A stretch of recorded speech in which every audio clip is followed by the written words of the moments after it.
गुप्त नवरात्रि में रोज जपे जाने वाले मंत्रों में मुख्य रूप से नवार्ण मंत्र ऐं ह्रीं क्लीं चामुंडाय विचय, ह्रीं दूं दुर्गाय नमः और जयंती मंगला काली भद्रकाली कपालिनी जैसे शक्तिशाली मंत्र शामिल हैं, जो मनचाही इच्छाओं की पूर्ति, सुरक्षा और आध्यात्मिक उन्नति के लिए लाभकारी माने जाते हैं।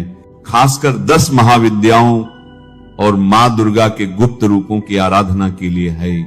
अगर आपके घर में भी अशांति है, परिवार का कोई सदस्य गलत मार्ग पर चल रहा है या आप माता रानी की सच्ची कृपा पाना चाहते हैं, तो गुप्त नवरात्रि की यह कथा अंत तक अवश्य सुनिए। आज मैं आपके लिए यही कथा लेकर आया हूं। ये कथा गुप्त नवरात्रि के लिए माता के उन रहस्यमयी रूपों और महाविद्याओं की आराधना के प्रेरक सत्यांग से जुड़ी हुई है। इसे श्रद्धा से 9 दिन रोज सुनिए और अपने हृदय में समर्पण जगाइए। ये कथा केवल एक घटना नहीं है, ये उस अनदेखी करुणा की कहानी है जो सनातन धर्म के हृदय में धड़कती रहती है। ये कथा उस अनमोल रहस्य की है जिससे मानव का जीवन बदल सकता है। प्रेम, श्रद्धा और सच्ची साधना की शक्ति से आज मैं आपको वह कथा सुनाऊंगा जिसको सुनकर दिल में विश्वास जाग उठेगा और लगता है कि भक्ति ही सबसे बड़ा उपचार है। एक समय की बात है, समय के वही दिन जब ऋषियों का वसुधा पर बड़ा प्रभाव था। जब जंगलों में तपस्वियों की माला की गूंज सुनने को मिलती थी और नगरों में भी विद्वान लोग धर्म के मार्ग पर चलते थे, उस समय श्रृंगी ऋषि नाम के एक महापुरुष अपने सानिध्य में भक्तों को ध्यान, उपदेश और शांति बांटने हेतु एक नगर में पहुंचे। उनके चेहरे पर वे गुण थे जो उस चरणों के सम्मुख सारा विश्व शांत कर देते थे। करुणा, क्षमाशीलता और ज्ञान का वह तेज। वे जैसे ही नगर के प्रमुख स्थल पर ठहरे, वहां भक्तों का जमावड़ा हो गया। हर कोई उनके मुख से दर्शन चाहता, उनका आशीर्वाद लेना चाहता था। भीड़ में कई प्रकार के लोग थे, सज्जन, साधक, दुखी, आशावान। और उसी भीड़ में एक स्त्री आई। वह न तो महात्माओं जैसी दीदी थी, न समृद्ध कुछ विशेष, पर उसकी आंखों में दुख का अटल सागर छलक रहा था। उसका हृदय बोझ से दबा हुआ था। माथे पर चिंता की लकीरें गहरी थीं, पर उसके शब्दों में जो अनुरोध झलकता था, वह श्रद्धा और निवेदन से भरा था।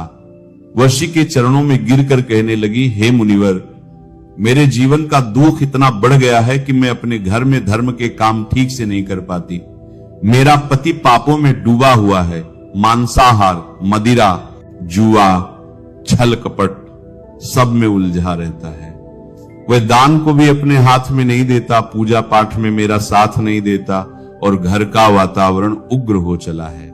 मैं तो सदैव माता दुर्गा की भक्त रही, पर घर की स्थिति से मेरा मन टूटा जा रहा है। कृपया बताइए मैं क्या करूं? मैं अपनी शक्ति से अपने परिवार को धर्म के पथ पर लाना चाहती हूं। श्रृंगी ऋषि ने उसकी बात बड़े ध्यान से सुनी। उसकी आंखों की झज्जर में जो विनम्रता थी, ऋषि के हृदय में भी उसी के प्रति ममतामय करुणा जाग उठी। ऋषि ने उस स्त्री का हाथ थाम कर कहा, हे पुत्री, तेरे हृदय में जो दर्द है वह श्रद्धा की आग है। वही आग तुझे जीवन का नया मार्ग दिखाएगी। तुम माता का नाम रखकर जो साधना करोगी, वही तुम्हारे और तुम्हारे परिवार के जीवन को परिवर्तन करेगी। पर यह साधना किसी दिखावे की चीज नहीं, ये एक गुप्त, अंतर्मुखी और पूर्ण समर्पण की साधना है। यह साधना गुप्त नवरात्रियों में होगी। स्त्री ने आश्चर्य से पूछा, गुप्त नवरात्रि वो क्या है? हमने तो बस वसंत और शरद के नवरात्रियों के बारे में सुना है। ऋषि मुस्कुराए और बोले, हां पुत्री, प्रकट नवरात्रियां सब जानते हैं, पर गुप्त नवरात्रियों का श्रेय वही समझता है जिसने रहस्य देखा हो। जो प्रकट नवरात्रि में 9 रूपों की प्रकट देवी आराधना होती है, वैसे ही गुप्त नवरात्रि में महाविद्याओं का अदृश्य सुगम भाव से पूजन होता है। इन दिनों में माता अपने गुप्त रूपों में प्रकट होती हैं। वह वे रूप हैं जो जग के अंधकार, मोह, माया, बंधन और अभिशाप से लड़ते हुए मनुष्यों को मुक्त करती हैं। इन महाविद्याओं के पूजन में जो वास्तविक श्रद्धा है, वह जन्म जन्मांतर के पापों का नाश कर देती है। और ऋषि ने उसे वह प्राचीन कथा सुनाना प्रारंभ किया, जिसे सुनकर उस स्त्री के हृदय में आशा की धूप खिल उठी और जो आज हम सभी के लिए शिक्षाप्रद है। श्रुति, स्मृति और पुराणों की परंपरा अनुसार आज की कथा उस महान घटना से जुड़ी है जब सती और शिव का विवाह हुआ था, पर यह विवाह सबको प्रिय न था। प्रजापति दक्ष, सती के पिता, ने शिव को वह प्रतिष्ठा नहीं दी जिस प्रकार उनके कुल और हित में समझा जाता था। उन्होंने स्वयं यज्ञ का आयोजन किया और कई देवों को आमंत्रित किया, पर शिव और सती को जानबूझकर बुलाया नहीं। जब सती को यह अपमान पता चला तो भरी श्रद्धा और व्याकुलता में उन्होंने पिता के समक्ष उपस्थित होकर यज्ञ में जाने की इच्छा जताई, पर शिव ने उन्हें रोकना चाहा। कहने लगे, हे सती, मैं तेरा पति हूं, मैं तेरी रक्षा करूंगा। पर सती का मन अटल था। अंततः सती ने अपने ही शरीर को अग्नि में समर्पित कर दिया। यह घटना संपूर्ण ब्रह्मांड में एक भयंकर गति लाई। सृष्टि का संतुलन अचिंतित हुआ, परंतु यही दुख और त्याग नया आरंभ भी लेकर आया। सती के इस महात्याग के बाद माता ने न केवल अपने शाश्वत स्वरूप को पुनः स्थापित किया, वरन अपने भीतर के अनेक दिव्य रूपों का उद्भव किया। गुहे, गंभीर, भयंकर और कृपालु, जो बाद में महाविद्याएं के नाम से विख्यात हुई। ये 10 महाविद्याएं थी, महातीर्थों का संयोग, जिनमें प्रत्येक का अपना स्वरूप, अपना आचार और अपनी शक्ति थी। इनका उद्देश्य था संसार के कलेशों का निर्मूलन, अज्ञान के वासनाओं का नाश और भक्तों के उद्धार का मार्ग खोलना। श्रृंगी ऋषि ने विस्तार से कहा, ये 10 महाविद्याएं केवल देवी नहीं, वे सृष्टि की विभिन्न शक्तियां हैं। काल परिवर्तन, विवेक, संयम, विच्छेदन और समर्पण की शक्ति। जहां पर साधक की श्रद्धा स्वच्छ और समर्पित होती है, वहां ये महाविद्याएं अवतरित होकर मार्गदर्शन करती हैं। यही कारण है कि इनका पूजन गुप्त होकर करने से अत्यधिक फल मिलता है। साधक को यहां भोर का शुद्ध समय चाहिए, मन का सत्य और समर्पण की अग्नि चाहिए। बरान को समर्पण का पूजन की बात स्त्री ने आग्रह से कहा, हे मुनिवर, कृपा करके बताइए ये महाविद्याएं कौन कौन हैं और इनकी साधना से क्या फल मिलता है। मेरा पति अत्यंत पापी है, क्या ऐसी साधना उससे मोक्ष ला सकती है? ऋषि ने उसके चेहरे पर उभरती हुई आशा को देखा और धीरे से मुस्कुराते हुए कहा, पुत्री सुनो ध्यान से, मैं तुम्हें वह मार्ग बताता हूं, परंतु ध्यान रहे यह विधि दिखावे की नहीं, ये समर्पण की परीक्षा है। ये साधना तुम्हारे आत्मा की शुद्धि से जुड़ी है, न कि केवल कर्मकांड से। फिर भी मैं तुम्हें महाविद्याओं का संक्षेप बताऊंगा ताकि तुम्हें श्रद्धा का आधार मिले। उन्होंने कहा, पहली महाविद्या है काली, जो समय और परिवर्तन की आदि शक्ति है। काली का पत्र पाठी देखकर साधक अपने भय से मुक्त होता है। काली उस बंधन को काट देती है जो पाप और अभिमान से बना होता है। दूसरी महाविद्या तारा रानी है, ये बुद्धि को तेज देती है, रचनात्मकता और विवेक का उजास फैलाती है। तीव्र बुद्धि जिनको चाहिए वे तारा रानी का नाम जपें। तीसरी त्रिपुर सुंदरी है, ये रूप मधुरता और श्री स्वरूप की देवी हैं। वे उस कार्य को सिद्ध कराती हैं जो बाधा से बाधित हो। चौथी भुवनेश्वरी है, ये समस्त लोगों की अधिष्ठात्री हैं, जिनकी कृपा से संसारिक इच्छाएं स्वस्थ रूप से पूर्ण होती हैं।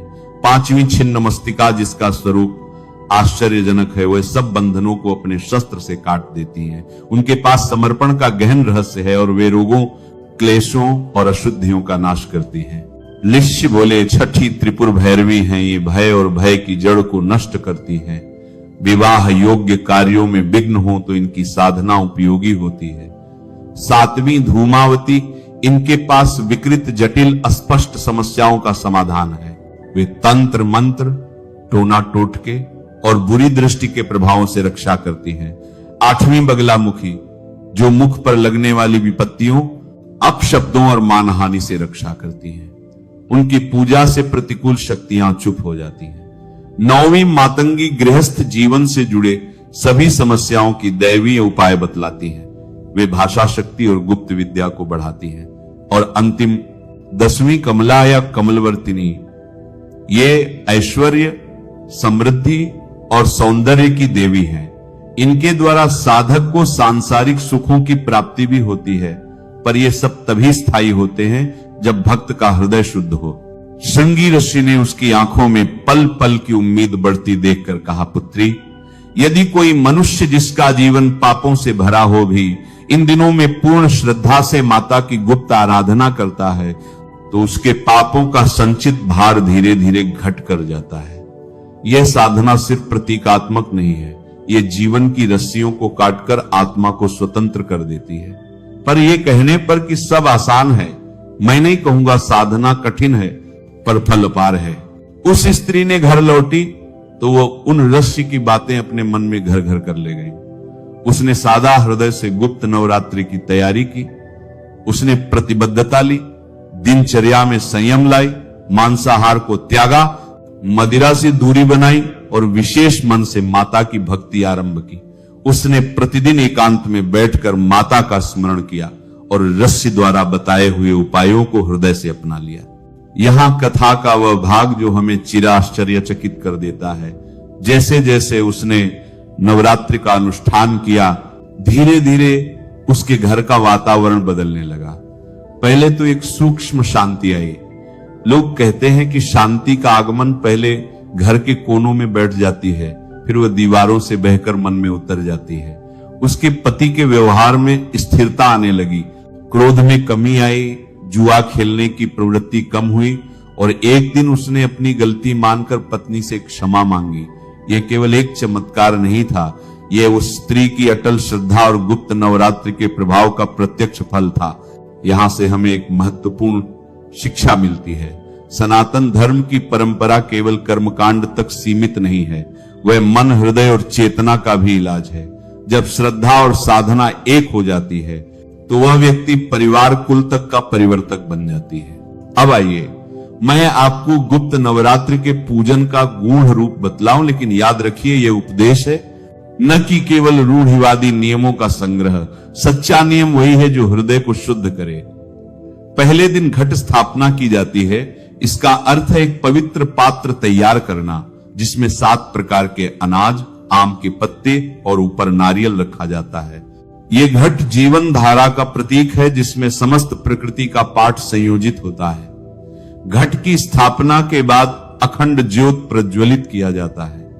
यह दीप घर के अंधकार को दूर कर सत्यम ज्ञान की ज्योति फैलाता है। पूजा की विधि रात्रि में विशेष रूप से गहन होती है। माता की ऊर्जा रात के अंधेरे में गूढ़ विधि से प्रवाहित होती है। हर दिन एक एक महाविद्या की आराधना होती है। पहले दिन माता काली की आराधना से शुरुआत होती है। काली अशुभता, रोग, अकाल मृत्यु से रक्षा करती है। दूसरे दिन तारा रानी की पूजा से बौद्धिक तेज, आविष्कारक शक्ति और स्पष्टता का प्रवेश होता है। तीसरे दिन त्रिपुर सुंदरी की आराधना से बंद कार्यों में सफलता मिलती है। चौथे दिन भुवनेश्वरी से इच्छा पूर्ति का सौभाग्य मिलता है। पांचवें दिन छिन्नमस्तिका की साधना से नौकरी, व्यवसाय और जीविकोपार्जन के संबंधी समस्याएं दूर होती हैं।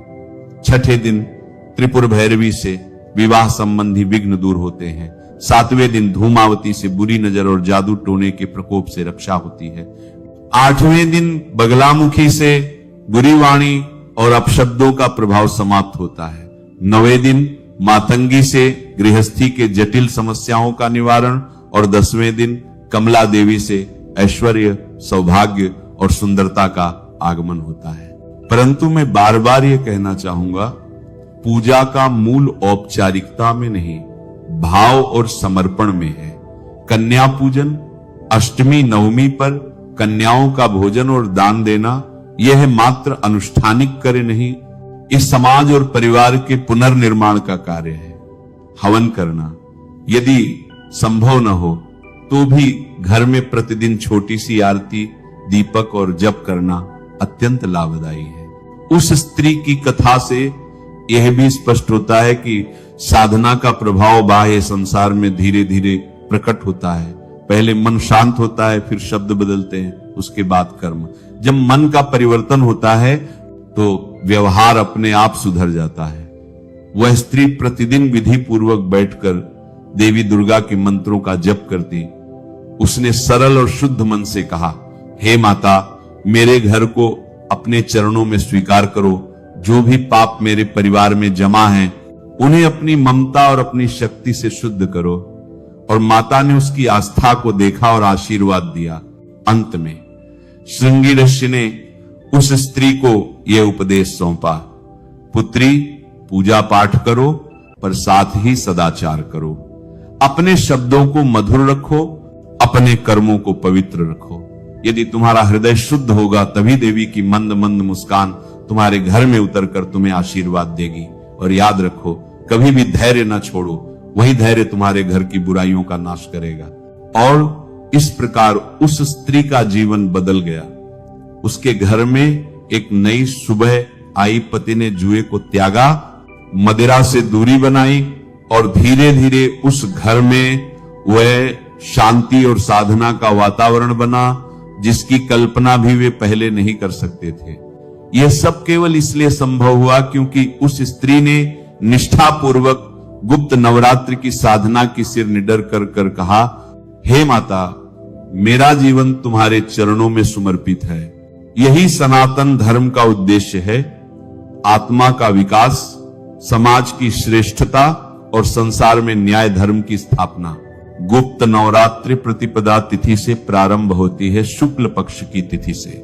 प्रतिपदा तिथि का प्रारंभ हो रहा है 19 जनवरी 2026 को सुबह 1:21 पर और प्रतिपदा तिथि का समापन हो रहा है 20 जनवरी 2026 को सुबह 2:14 पर। तो सूर्योदय कालीन तिथि के अनुसार 19 जनवरी 2026 सोमवार से गुप्त नवरात्रि का प्रारंभ होगा। नवरात्रि के पहले दिन मां शैलपुत्री की पूजा की जाती है, कलश की स्थापना करते हैं। तो विधि विधान से कलश की स्थापना करके पूजा का प्रारंभ हम करेंगे। 19 जनवरी 2026 से 20 जनवरी को द्वितीया तिथि है। इस दिन मां ब्रह्मचारिणी की पूजा करेंगे। नवरात्रि की तृतीया तिथि 21 जनवरी बुधवार के दिन है और इस दिन हम मां चंद्रघंटा की पूजा करेंगे। नवरात्रि का चौथा दिन 22 जनवरी 2026 गुरुवार को है और इस दिन मां कूष्मांडा की पूजा हम करेंगे। गुप्त नवरात्रि के 5वें दिन मां स्कंद माता की पूजा की जाती है। तो 23 जनवरी 2026 को मां स्कंद माता की पूजा करेंगे और इसी दिन बसंत पंचमी का पावन पर्व भी है। गुप्त नवरात्रि की षष्ठी तिथि 24 जनवरी 2026 को है। इस दिन मां कात्यायनी की पूजा करेंगे। नवरात्रि के 7वें दिन सप्तमी तिथि अर्थात रविवार 25 जनवरी को मां दुर्गा के 7वें स्वरूप मां कालरात्रि की पूजा करेंगे। नवरात्रि की अष्टमी तिथि 26 जनवरी सोमवार को है। तो सोमवारी दुर्गा अष्टमी का शुभ संयोग भी आपको प्राप्त होगा और इस दिन हम मां महागौरी की आराधना करेंगे। गुप्त नवरात्रि की नवमी तिथि हमें मंगलवार 27 जनवरी 2026 को प्राप्त हो रही है। इस दिन मां सिद्धिदात्री की पूजा करेंगे। कन्या पूजन, हवन इत्यादि सभी कार्य 27 जनवरी 2026 मंगलवार को ही किए जाएंगे। जो भक्त नवरात्रि का व्रत धारण करेंगे उन्हें व्रत का पारण दशमी तिथि पर करना है अर्थात बुधवार 28 जनवरी 2026 को। इस प्रकार नवरात्रि का प्रारंभ 19 जनवरी 2026 को होगा और इसका समापन 27 जनवरी नवमी तिथि पर होगा। दशमी तिथि को व्रत का पारण किया जाएगा। जो भक्त व्रत करेंगे उनके लिए 28 जनवरी व्रत के पारण का दिन होगा। वैसे आप चाहें तो 27 जनवरी को भी कन्या पूजन, हवन इत्यादि करने के बाद व्रत का पारण कर सकते हैं। कलश स्थापना का शुभ मुहूर्त, नवरात्रि के पहले दिन कलश की स्थापना करनी है। तो शुभ मुहूर्त इस प्रकार है। कलश की स्थापना आप सुबह सूर्योदय के बाद सुबह 7:14 से सुबह 8:34 तक कर सकते हैं। सुबह 8:34 से राहु काल प्रारंभ हो जाएगा और राहु काल में कोई भी शुभ कार्य नहीं किया जाता। इसलिए यदि आप सुबह कलश स्थापना करना चाहते हैं तो सूर्योदय से पहले सारी तैयारी करके रखें और सुबह 7:14 से 8:34 के बीच कलश की स्थापना कर लें। यदि किसी कारणवश इस समय में कलश की स्थापना नहीं कर पाते हैं तो आप अभिजीत मुहूर्त में कलश की स्थापना कर सकते हैं। अभिजीत मुहूर्त का समय है दोपहर 12:11 से दोपहर 12:53 तक। इस समय में भी आप विधि विधान से कलश की स्थापना कर सकते हैं। कलश की स्थापना नहीं करते हैं, किसी भी कारणवश अगर आप कलश की स्थापना नहीं कर रहे हैं तो भी आपको प्रतिदिन पूजा अवश्य करना है। मतलब सुबह और शाम आप पूजा कीजिए, भोग लगाइए, माता रानी को आरती कीजिए, मंत्रों का जप जरूर कीजिए और उपाय आप कर सकते हैं। चाहे फिर आप कलश की स्थापना नहीं भी करते हैं तो भी आप सभी उपाय कर सकते हैं। नमः शिवाय। श्री